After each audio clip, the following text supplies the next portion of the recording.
ایسا ہے مجھے اور دوسرے کاموں میں مشغول نہیں ہونا۔ آپ کو پتہ نہیں ہے ان مدارس کی اہمیت کا، ان مدارس کے مقام کا،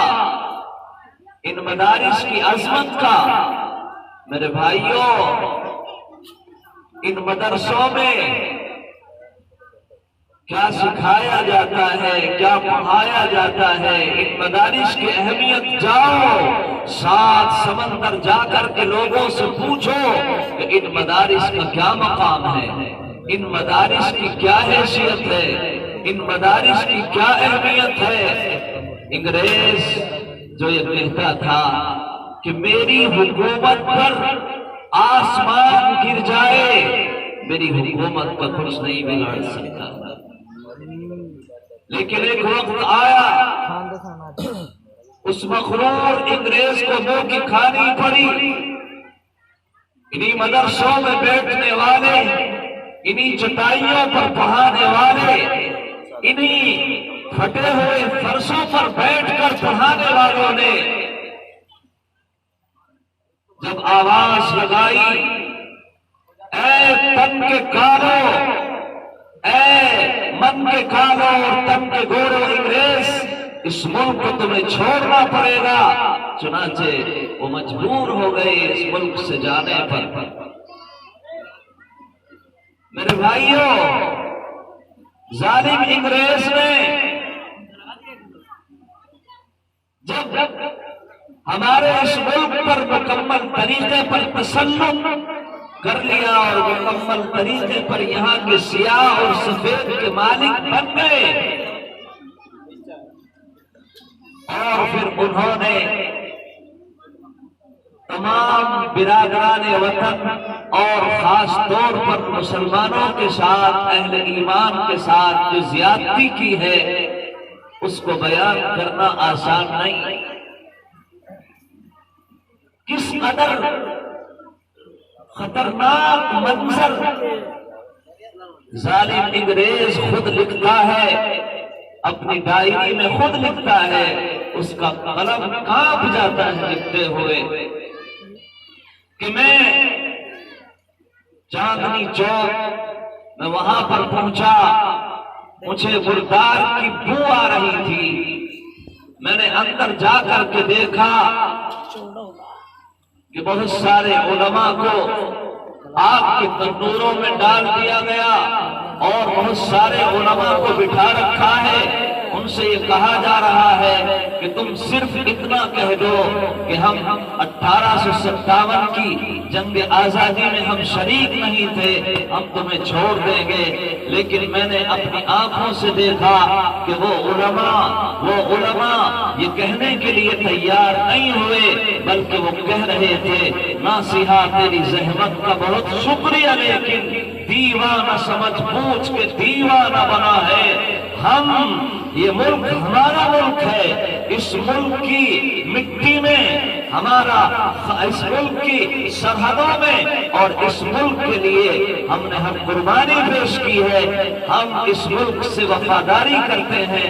اور ہم ہرگز اس طرح کے الفاظ نہیں کہہ سکتے۔ ان کو بھی جلا دیا گیا، توپ کی نان پر باندھ دیتے تھے اور پھر توپ کو چلا دیتے تھے، چتھڑے بکھر جاتے تھے اور پھر سگریٹ میں کش لگاتے تھے، ہنستے ہنستے ایک دوسرے پر گر جایا کرتے تھے۔ یہ خطرناک منظرنامہ اس ملک میں انگریزوں نے دکھایا، لیکن مسلمان اپنے ایمان پر قائم رہے، اپنے اسلام کو اپنے سینوں سے لگائے رکھا، قرآن کو اپنے سینوں سے لگائے رکھا۔ پھر خاص طور پر ظالم انگریز نے بیٹھ کر بند کمرے میں بیٹھ کر میٹنگ کی کہ ان مسلمانوں کو کیسے اپنا وفادار بنایا جائے، کیسے ان کے سینوں سے ملک کی محبت کو نکالا جائے، کیسے ان کے سینوں سے ایمانی حرارت کو ختم کیا جائے۔ ہم نے ان کو مار لیا، ہم نے ان کو لوٹ لیا، ہم نے ان کے بچوں کو یتیم کر دیا، لیکن اپنے ملک سے کتنی وفادار، اپنے ایمان پر کتنے کھڑے، اپنے قرآن سے کتنی محبت کرنے والے،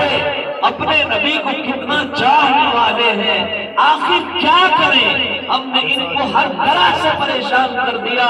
لیکن نہ اپنے ملک سے غداری کرنے کے لیے تیار، نہ اپنے ایمان کو چھوڑنے کے لیے تیار۔ لاڈ نکالے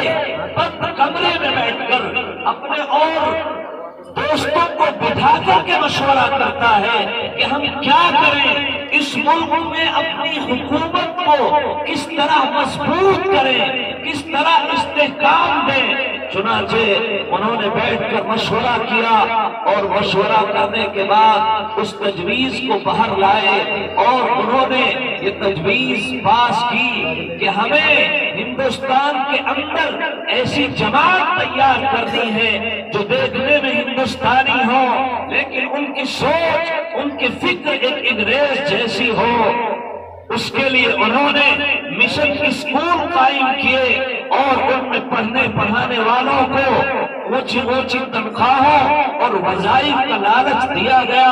اور اس کے بعد جماعت بنا کر کے وفود کی شکل میں لٹے پٹے مسلمانوں کے پاس ہمدرد بن کر کے آئے۔ اے لوگوں تم لٹ چکے ہو، اے لوگوں تم پٹ چکے ہو، تمہارا معاشی نظام خراب ہو گیا ہے، تمہارے بچے یتیم ہو گئے ہیں، دیکھو آؤ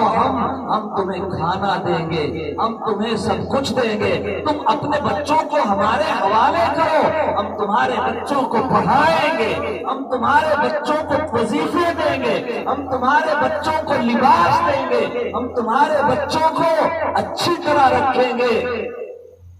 یہ احوال پیش آئے، لوٹے پھٹے مسلمانوں کے پاس انگریز ہم کر کے آ رہے ہیں، ان کے ایمان کو خرچنے کے لیے، ان کے ایمان کو ختم کرنے کے لیے، ان کے ایمان کو ڈسنے کے لیے قربان جائیے ان علماء پر۔ یہ آواز حجت الاسلام مولانا قاسم نانوتوی کے کانوں میں پہنچی، آپ تڑپ گئے، آپ بے چین ہو گئے، آپ پریشان ہو گئے، علماء کو جوڑا، علماء کو جمع کیا۔ میں نے سنا ہے لارڈ میکالے نے، انگریزوں نے ایک نئی تجویز پاس کی ہے کہ ہمیں ہندوستان میں ایسی جماعت تیار کرنی ہے جو دیکھنے میں ہندوستانی ہو، لیکن ان کی سوچ انگریز جیسی ہو، ان کی فکر انگریز جیسی ہو۔ مسلمانوں کو کیسے بچایا جائے؟ نئی نسل کے ایمان کا تحفظ کیسے کیا جائے؟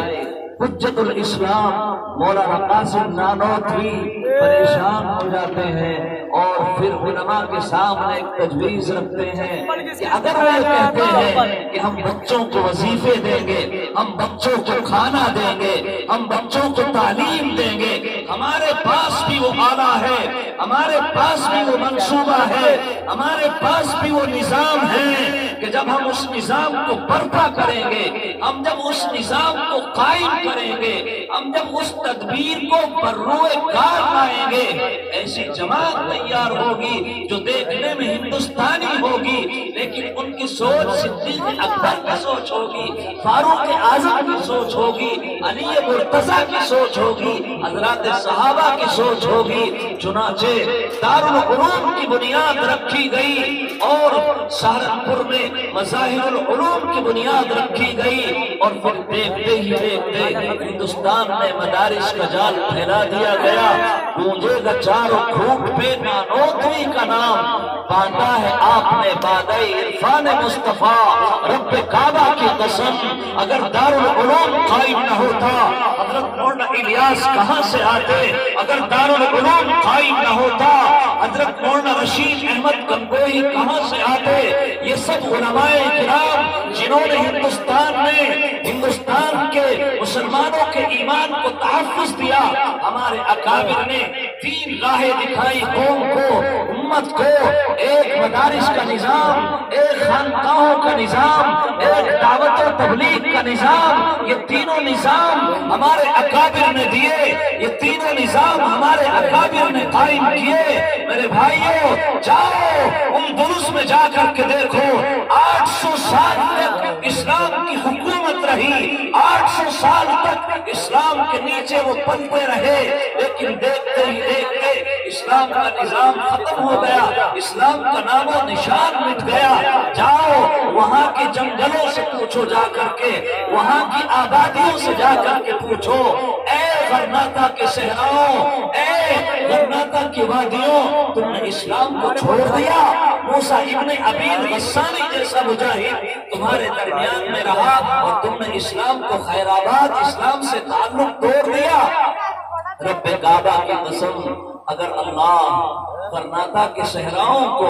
وہاں کی وادیوں کو اللہ زبان عطا فرما دے تو وہ یہی کہیں گے ہمیں آج بھی اسلام سے محبت ہے، لیکن اسلام کے تحفظ کا جو نظام ہندوستان کے اندر قائم کیا گیا،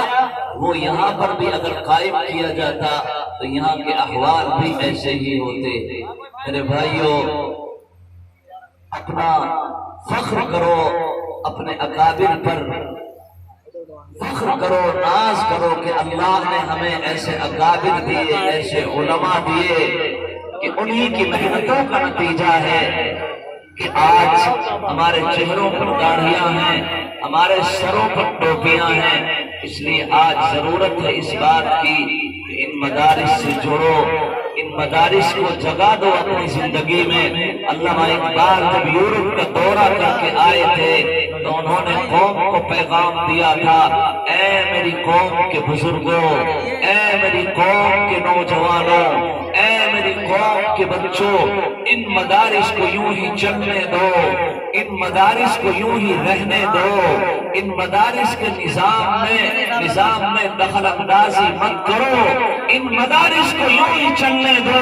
میں یورپ کا دورہ کر کے آیا ہوں، اگر یہ مدارس یہاں پر نہیں رہیں گے تو یہاں کا نظام بھی یورپ جیسا ہو جائے گا۔ اس لیے یہ مدارس ہماری جان ہے، یہ مدارس ہماری روح کی غذا ہے،